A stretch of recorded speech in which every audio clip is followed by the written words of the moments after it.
World wonder prediction दर्शकों को नमस्कार। आज अपने दर्शकों के पूछे सवालों का जवाब सुनने वाले हैं। वर्ल्ड वंडर प्रेडिक्शन में आपका स्वागत है बाबूजी। नमस्कार मेरे वर्ल्ड वंडर प्रेडिक्शन दर्शकों को और करोड़ों प्रेक्षकों को। आइए सुने आज अगस्त्य मुनि क्या कहते हैं। दर्शकों के पूछे गए कुछ सवालों का आज हम जवाब देंगे अगस्त्य मुनि से पूछकर।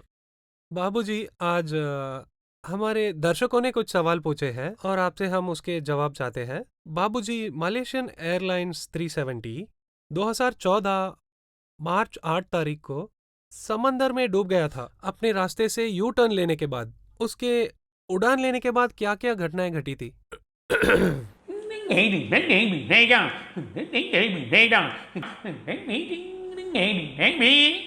ये एक षड्यंत्र है। भविष्य में इसका पता लगाएंगे। वो पता लगाकर वो जानेंगे उसके उड़ान लेने से पहले ही और कुछ एक्टिवेट हुआ था, तो वो उड़ान लेके और एक दूसरी जगह जाके वापस मलेशिया एयरपोर्ट की तरफ फिर से आके वापस और एक जगह जाके गिर गई। वो गिरने की जगह ऑस्ट्रेलिया से थोड़े पहले एक समंदर के बीच है। यही सच है।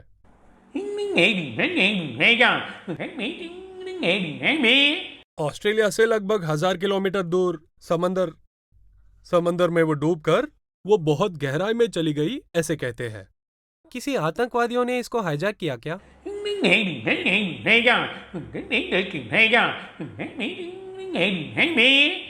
ये एक रची गई साजिश है, लेकिन आतंकवादियों का नहीं।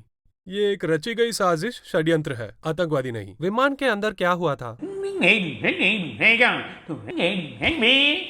उसके उड़ने के बाद 1 घंटे के बाद अंदर हवा नहीं थी। अंदर सब मर चुके थे। उनमें से एक आदमी ही स्वचालित रूप से नीचे समंदर में डूब गया। ये विमान अपने जाने वाली रास्ते से यू टर्न क्यों ली थी?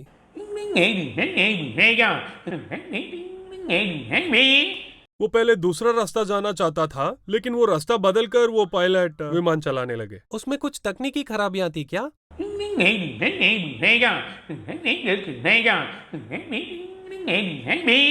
ऐसा हुआ तो एक विस्फोट हुआ होता। विस्फोट नहीं हुआ, वो पूरी तरह से गिर गया। ये सिर्फ पायलट ही जिंदा थे और बाकी यात्रियां मर गए, ये कैसे संभव है? वो विमान अपने आप चल रही थी, कोई भी नहीं बचा। वो विमान ऑटो पायलट मोड में चल रहा था, लेकिन वो यू टर्न जो लिए थे वो पायलट ही लिए थे। 1 घंटे के बाद सारे यात्री भी मर गए थे। 1 घंटे के बाद ऑटो पायलट में चल रही थी ये फ्लाइट, समंदर में जाके गिर गई। किस समय पे वो विमान के सारे यात्री मर गए? उस विमान के उड़ने से ठीक 1 घंटे बाद ही सब मर गए। बाबूजी, MH17 मलेशियन एयरलाइंस एम्स्टर्डम से कुआलालंपुर आने वाला था। वो विमान यूक्रेन में एक मिसाइल हमले के कारण पूरा जल गया था। क्या हुआ था?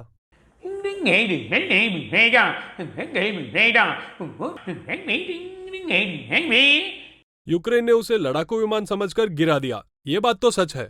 तो वो यूक्रेन ने ही किया था, ये बात सच है। उसमें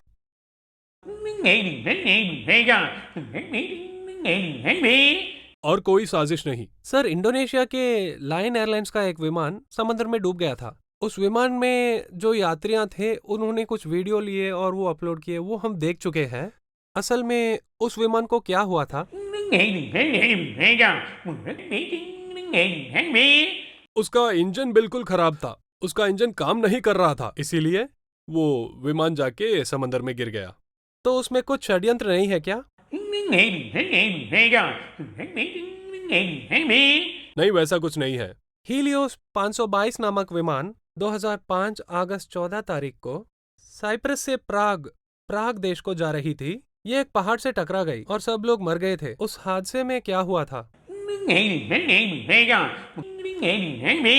विमान की पायलट की ही गलती थी।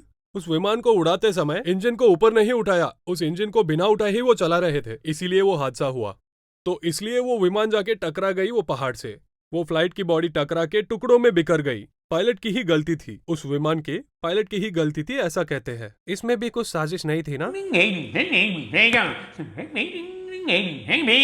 नहीं, वैसा कुछ नहीं था। एक जापानी व्यापारी, एक आदमी, वो शेयर बाजार में निवेश करने वाले व्यापारी थे। उनका नाम था ताकाशी कोटिगावा। इनके बारे में बोलने के लिए एक दर्शक ने पूछा है कि वो कैसे इतने अमीर बन गए।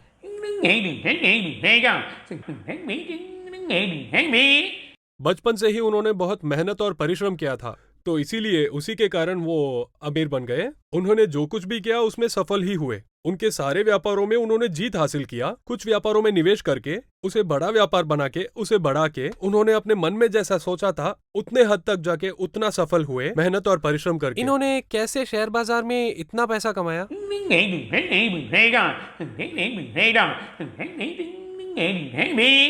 पहले उनकी बुद्धि, फिर उनकी सोच, सही इरादे थे और उन्होंने सही मेहनत किया तो ये हुआ। अपने इंडियन आर्मी चीफ, वो जब कोयम्बतूर से कुन्नूर जा रहे थे तब उनका हेलीकॉप्टर का पहाड़ी में हादसा हो गया, उसके बारे में आप विस्तार से बताइए ना।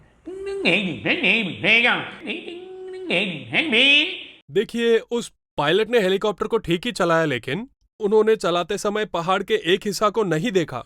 उसी समय पे इंजन भी थोड़ा खराब था, उस इंजन का गति थोड़ा कम था, तो इसलिए वो हेलीकॉप्टर और ऊपर उड़ नहीं सकी।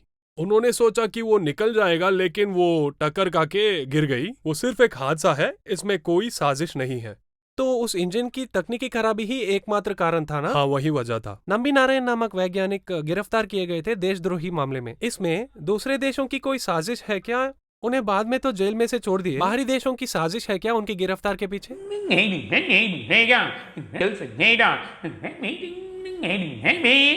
जी हाँ, 2-3 देशों का इसमें हाथ है। उन्हें बढ़ने ना देने के लिए ही ऐसे किए थे वो, वही सच है। तो इसका मतलब बाहरी देश ही एकमात्र कारण थे इनके गिरफ्तार के पीछे? हाँ, उनके ही कारनामे थे। क्या उन देशों का नाम बता सकते हैं?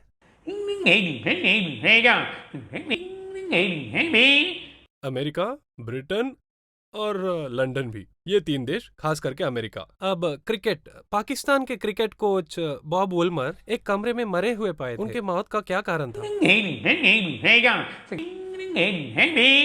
उनकी सेहत ही उसका कारण था। सांस लेने में कठिनाई और कमर, इसमें कुछ बाधाएं हुई थी, तो सांस की प्रणाली ठीक नहीं था। उन्होंने उस पर ध्यान नहीं दिया, इसलिए वो मर गए। विज्ञान बहुत तरक्की करके बढ़ रही है, ये मानव की आयु बढ़ाने की काम आएगी क्या? आयु बढ़ाना एक वैज्ञानिक प्रतिभा है, लेकिन मानव जाति की विनाश की ओर जा रहा है। हमारा धीरे धीरे विनाश होगा। एक मनुष्य कितने साल तक जी सकता है? 120 साल, उससे ज्यादा नहीं जी सकते। लेकिन आजकल 80-90 साल या फिर 60-70, वो भी ज्यादा है। बाबूजी, बेहद उपयोगी जानकारी देने के लिए आपका बहुत बहुत धन्यवाद। नमस्कार। नमस्कार। वर्ल्ड वंडर प्रेडिक्शन दर्शकों को और करोड़ों प्रेक्षकों को अगस्त्य मुनि और भी कहेंगे बाद में।